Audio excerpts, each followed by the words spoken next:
What's going on?" Trenton asked, jerking awake. I was surprised it took him so long to come to, in all honesty.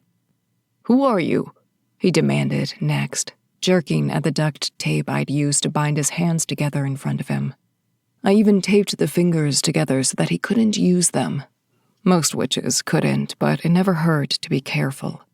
"Doesn't matter," I said, putting both my hands on the table in front of me. In one of them, I held my gun loosely pointed in his direction.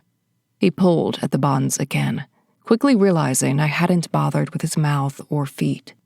Time was of the essence at the moment, and I'd done a fast job and then put him in the booth across from me. "I'll have you know that if you try to curse me or use magic, I'll put a bullet in your brain faster than you can complete that spell. Your friends tried to save you thinking my shot wasn't that good." I motioned to the dead soups around the bar. He took one look and swallowed hard. "They're now dead, and the person who hired me doesn't care if that's the way I bring you in. So, let's have a little chat, then we'll be on our way, and you won't have to see me ever again."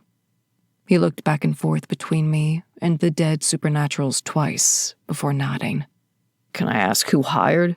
"Nope," I interrupted. "You'll find out soon enough anyway." I smiled, and it was all for my own benefit.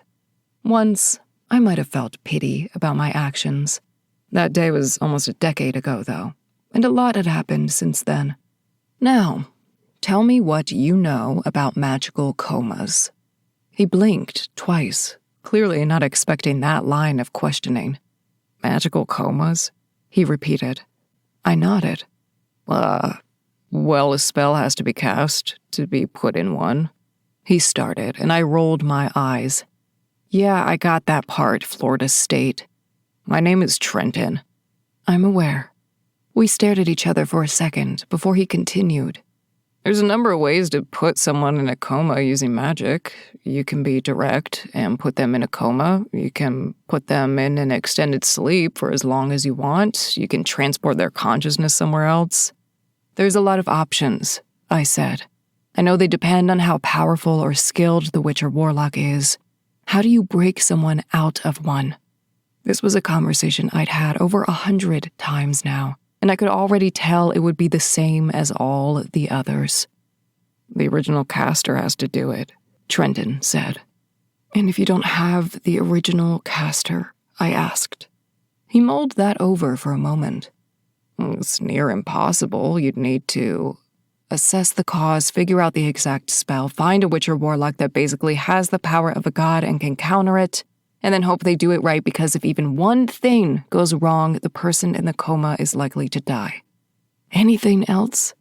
Come on, Florida State, dig deep." His mouth fell open and then closed. "If you already know all of this, then why are you asking me?" I looked at him and laughed humorlessly. "Because I keep hoping I'll find someone that can give me a different answer." At that, I moved to get to my feet. "What?" he started. I reached over the table and hit him upside the head with the butt of my pistol, again. I'd done this exact thing so many times now that, just like his answers, I knew where it was going. I'd pull him out of the booth, he'd try to curse me and run. Or, provided we got past that, we'd get out to the street where he would inevitably find some stupid soup that would try to help because they didn't know what they were getting involved with. Trenton fell sideways, and I hauled him out of his seat. Flinging his longer arm over my shoulder, I wrapped mine around his waist and walked right out the front door. The wind whipped through the alleyway the second I made it outside. My blonde hair tangled, strands slipping from the braid to cut across my eyes, and they got stuck on my mouth.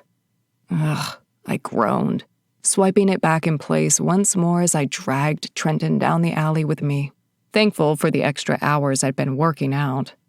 Dark clouds blotted out most of the sky, but an almost full moon peeked through every now and then as the wind blew them south.